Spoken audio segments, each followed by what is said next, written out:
Di dunia sepak bola, posisi penjaga gawang kerap digambarkan sebagai peran yang sunyi, tenang, statis, dan terasing di bawah mistar menjaga garis terakhir dengan kewaspadaan yang tak pernah boleh padam. Namun, dari Brasil lahir sebuah anomali yang mengguncang definisi itu. Ia tidak sekedar menjaga gawang, tetapi juga menyerang. Ia tidak hanya bereaksi, tetapi mencipta. Namanya Rogério Ceni. Sebuah pengecualian yang pada akhirnya menjelma menjadi standar baru. Ceni bukan sekedar pemain, ia adalah simbol pergeseran paradigma bahwa seorang kiper bisa memberi dampak bukan hanya lewat tangan, tetapi juga lewat kaki yang presisi dan mematikan. Lahir di Pato Branco pada 22 Januari 1973, ia tumbuh menjadi figur yang melampaui angka-angka statistik. Dalam dirinya, loyalitas yang nyaris tak tergoyahkan bertemu dengan naluri menyerang yang pada masanya terdengar seperti gagasan yang mustahil bagi seorang penjaga gawang. Perjalanannya bermula jauh dari gemerlap stadion besar, bukan di bawah sorot lampu Morumbi yang megah, melainkan di hamparan sederhana Mato Grosso, wilayah yang lebih akrab dengan ladang dan hasil bumi ketimbang panggung sepak bola dunia. Di kota Sinop, karakter Ceni ditempa perlahan, disiplin, ketangguhan, dan mental baja yang kelak menjadi fondasi karirnya. Menariknya, kisah hidupnya bahkan sudah melawan kemungkinan sejak awal. Sang ibu pernah disarankan oleh tim medis untuk tidak melanjutkan kehamilan karena resiko yang tinggi. Namun keputusan orang tuanya untuk bertahan menjadi titik mula dari sebuah takdir yang tak biasa. Seolah sejak awal, Ceni memang ditakdirkan untuk menantang batas. Karir profesionalnya dimulai bersama Sinop Football Club pada 1990. Saat itu, ia hanyalah remaja 17 tahun yang menempati posisi kiper ketiga, peran yang biasanya identik dengan bangku cadangan dan minim harapan tampil. Namun, seperti banyak kisah besar lainnya, kesempatan datang dari celah yang sempit. Cedera yang menimpa dua kiper di atasnya membuka pintu yang sebelumnya nyaris tertutup rapat. Dan ketika momen itu tiba, Ceni tidak sekedar hadir, ia menjawabnya dengan cara yang tak terlupakan. Pada sebuah laga penentuan gelar negara bagian Mato Grosso, ia berdiri di bawah tekanan yang bisa melumpuhkan banyak pemain berpengalaman. Di detik-detik akhir pertandingan, saat skor masih rapuh, sebuah penalti mengancam segalanya. Dalam satu gerakan refleks yang syarat keberanian, Ceni menggagalkan tendangan tersebut, mengunci kemenangan 1-0 bagi timnya. Itu bukan sekedar penyelamatan, itu adalah pernyataan bahwa di balik usia mudanya tersembunyi mentalitas yang tak gentar oleh situasi sebesar apapun. Bahwa ia bukan hanya bagian dari tim, tetapi calon penentu arah pertandingan. Sinop pun meraih gelar juara negara bagian untuk pertama kalinya.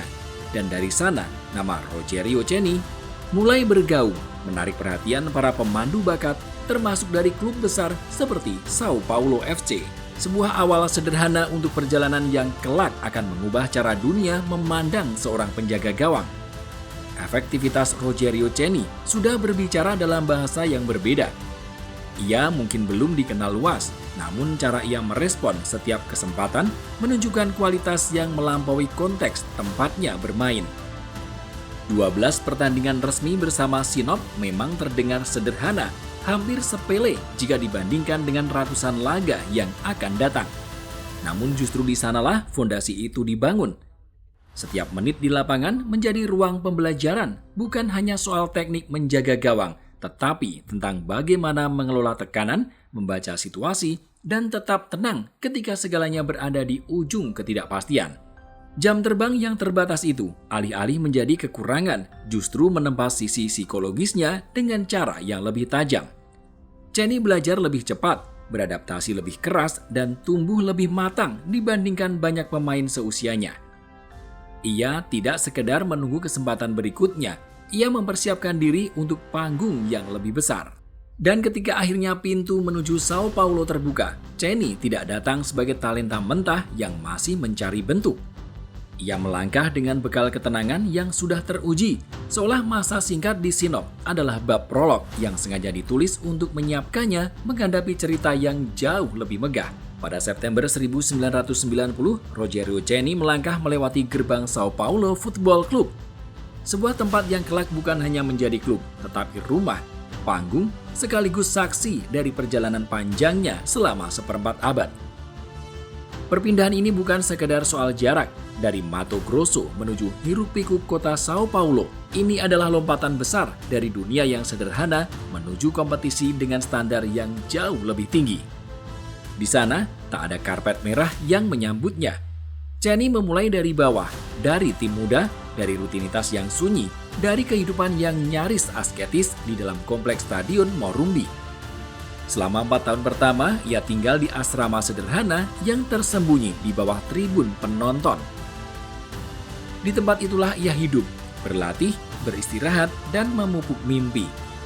Beton-beton dingin Morumbi bukan sekedar bangunan, mereka perlahan menjadi bagian dari dirinya, membentuk ikatan yang lebih dari sekedar profesional, hampir seperti hubungan spiritual antara pemain dan rumahnya. Namun jalan menuju puncak tak pernah lurus. Di atasnya berdiri sosok Zeti, penjaga gawang utama sekaligus legenda Brasil yang kala itu berada di level tertinggi dunia. Di balik bayang-bayang itu, Ceni belajar dalam diam, menyerap setiap detail, setiap gerakan, setiap keputusan yang diambil sang senior. Sejarah kemudian berbelok dengan cara yang tak pernah diharapkan oleh siapapun. Sebelum nama Ceni benar-benar masuk dalam perhitungan, ada Alexandre, kiper muda berbakat yang digadang-gadang sebagai masa depan Sao Paulo. Namun takdir berkata lain. Pada tahun 1992, Alexandre meninggal dunia dalam kecelakaan mobil di usia 20 tahun.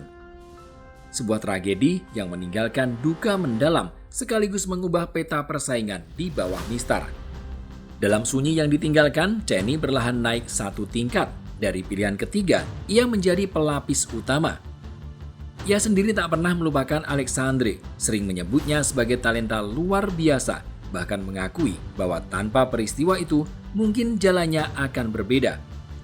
Ada kesadaran bahwa karirnya pada satu titik berdiri di atas ruang yang ditinggalkan oleh kehilangan. Di sisi lain, proses belajarnya terus berjalan. Dari Zeti, ia memahami esensi dasar seorang penjaga gawang, positioning, refleks, dan ketenangan dalam menghadapi situasi genting. Namun, Ceni tidak ingin berhenti di sana. Ia melihat sesuatu yang lain, cara tim asuhan Tele Santana menguasai bola, membangun permainan dari belakang, dan secara halus menuntut kiper untuk lebih dari sekedar penjaga garis akhir. Disitulah benih perubahan mulai tumbuh. Tahun 1997 menjadi titik balik yang tak hanya mengubah karir Ceni, tetapi juga cara dunia memandang posisi penjaga gawang. Setelah kepergian Zeti ke Santos, ia akhirnya berdiri sebagai pilihan utama. Namun, transformasi yang sesungguhnya sudah mulai dibentuk jauh sebelum itu di lapangan latihan dalam rutinitas yang nyaris obsesif. Sosok penting di balik perubahan ini adalah Muricy Ramalho. Ia melihat sesuatu yang berbeda dalam diri Ceni, teknik menendang yang bersih, presisi yang alami, dan potensi yang jarang dimiliki seorang kiper. Dari situlah ide yang awalnya terdengar nekat mulai dipupuk, menjadikan penjaga gawang sebagai senjata dalam situasi bola mati. Ceni merespon kepercayaan itu dengan dedikasi ekstrim. Ia menghabiskan berjam-jam di lapangan, mengulang gerakan yang sama tanpa lelah. Lebih dari 15.000 tendangan bebas ia lakukan dalam kurun 6 bulan, sebuah angka yang terdengar seperti mitos, tetapi mencerminkan obsesinya terhadap kesempurnaan. Ia tahu resikonya, satu kesalahan saja bisa berujung fatal, meninggalkan gawang kosong dan membuka jalan bagi lawan. Maka akurasi bukan lagi sekedar kelebihan, ia menjadi kebutuhan mutlak. Gol profesional pertamanya datang pada 15 Februari 1997 dalam laga melawan União São João di kejuaraan Paulista. Tendangan bebasnya melengkung indah melewati pagar betis dan bersarang tenang di sudut gawang. Momen itu terasa seperti kilatan, singkat, mengejutkan, namun meninggalkan gema panjang. Itu bukan kebetulan, itu adalah hasil dari ribuan repetisi, dari keyakinan yang dibangun perlahan. Sejak saat itu, Ceni bukan lagi sekedar penjaga gawang, ia menjadi algojo, eksekutor utama untuk tendangan bebas dan penalti. Keunikannya terletak pada konsistensi. Ia tidak mencetak gol sebagai kejutan sesekali di menit akhir. Ia melakukannya sebagai bagian dari rencana, dari strategi yang disusun dengan sadar. Dalam setiap langkah maju menuju bola mati, ada ketegangan yang berbeda. Ia membawa resiko, tetapi juga harapan. Dan berkali-kali ia membuktikan bahwa keberanian untuk keluar dari pakem bisa melahirkan sesuatu yang baru. Rogerio Ceni tidak hanya memainkan peran kiper dengan cara berbeda. Ia mendefinisikannya ulang. Tahun 2005 menjelma menjadi puncak tertinggi dalam landscape karir Rogerio Ceni, sebuah musim yang terasa seperti pertemuan antara kerja keras, keberanian, dan takdir yang berpihak. Di tahun itu, ia tidak hanya tampil sebagai penjaga gawang, tetapi juga sebagai pencetak gol yang produktif, mengoleksi 21 gol di semua kompetisi. Sebuah capaian yang terdengar nyaris mustahil untuk diulang di level tertinggi sepak bola. Namun, angka hanyalah pembuka cerita. Inti dari tahun itu terletak pada dua mahkota besar, Copa Libertadores dan Piala Dunia antar klub FIFA.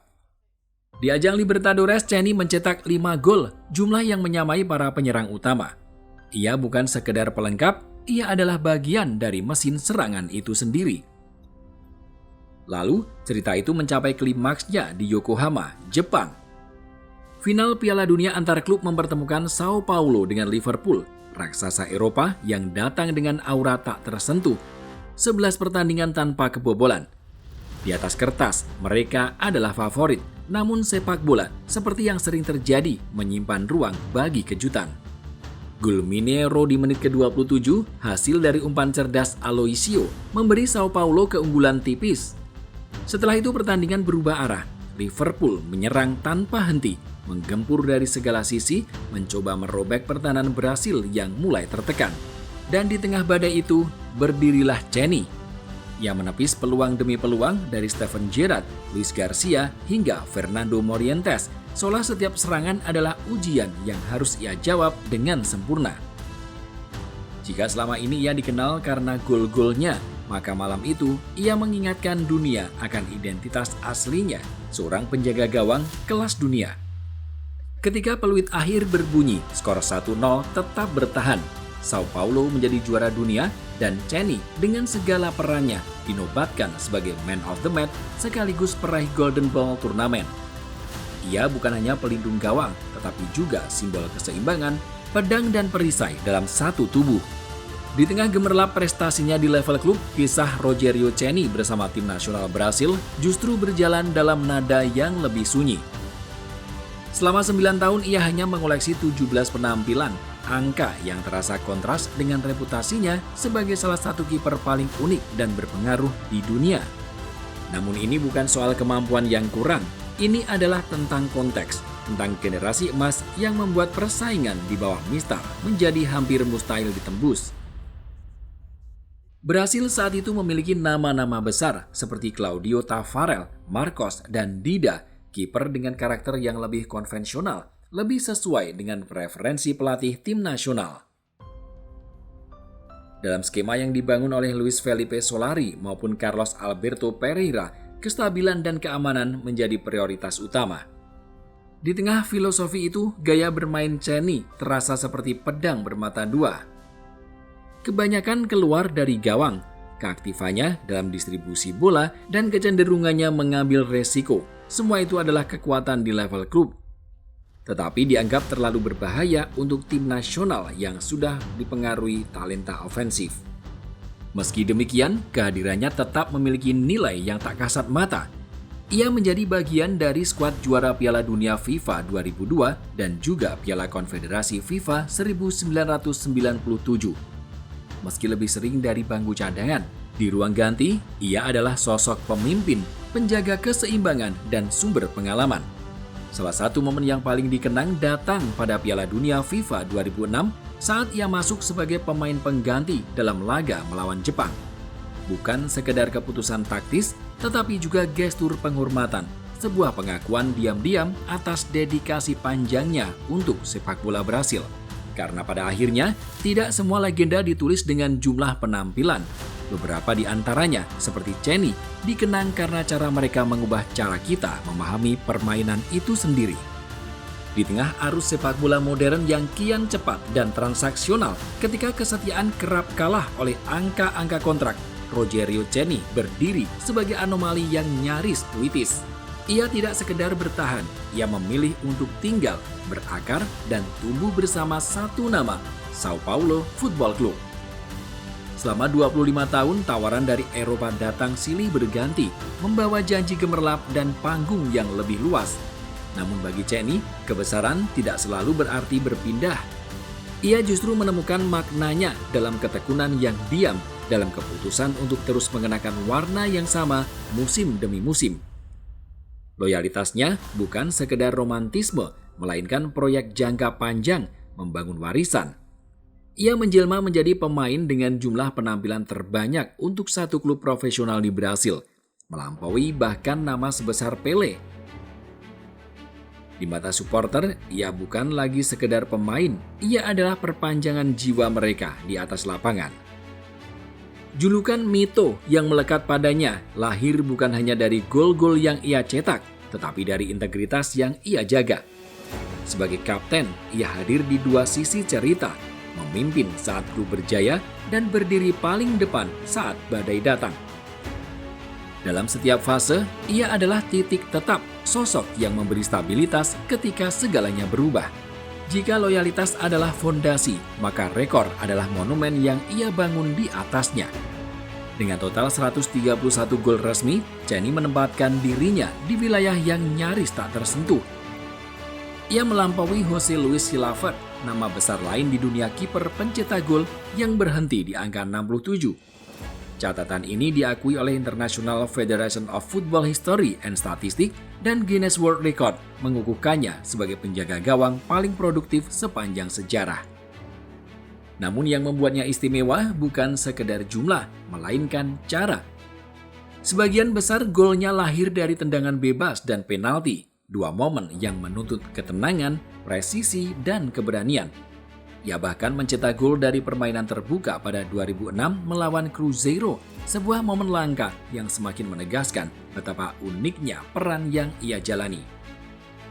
Akurasi tendangan bebasnya kerap disejajarkan dengan maestro bola mati seperti David Beckham atau Juninho Pernambucano.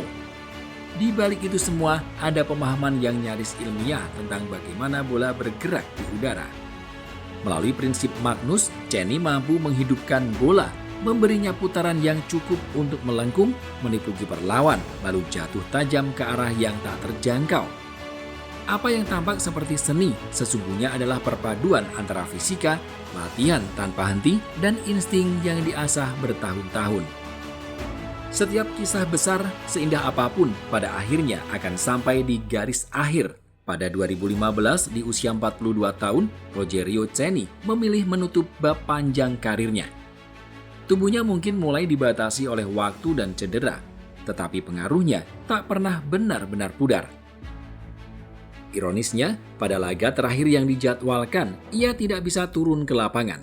Namun kehadirannya tetap terasa di ruang ganti, di tribun, di setiap sudut Morumbi yang pernah menjadi rumahnya. Sebelum pertandingan, ia menyampaikan pesan sederhana namun tajam, seolah merangkum seluruh filosofi hidupnya. Waktu adalah sesuatu yang tak boleh disia-siakan.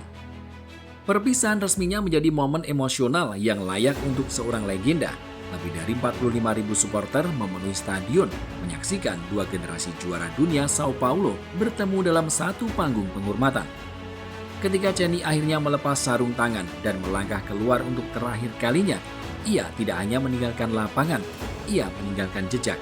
Jejak tentang bagaimana posisi bisa didefinisikan ulang, tentang bagaimana loyalitas bisa bertahan di tengah perubahan zaman, tentang bagaimana seorang penjaga gawang bisa menjadi pencetak gol, pemimpin sekaligus simbol. Setelah pensiun, ia tetap berada di dunia yang sama, kini dari pinggir lapangan sebagai pelatih. Ia membawa kecerdasan, disiplin, dan visi yang sama ke dalam peran barunya, melatih klub-klub seperti Fortaleza, Flamengo, hingga kembali ke Sao Paulo. Pada akhirnya, kisah Rogerio Ceni bukan hanya tentang sepak bola, Ini adalah cerita tentang ketekunan yang melampaui batas, tentang keberanian untuk berbeda, dan tentang cinta yang tidak berpindah. Ia adalah penjaga gawang yang tidak hanya melindungi gawangnya, tetapi juga berani menatap gawang lawan dan menaklukkannya.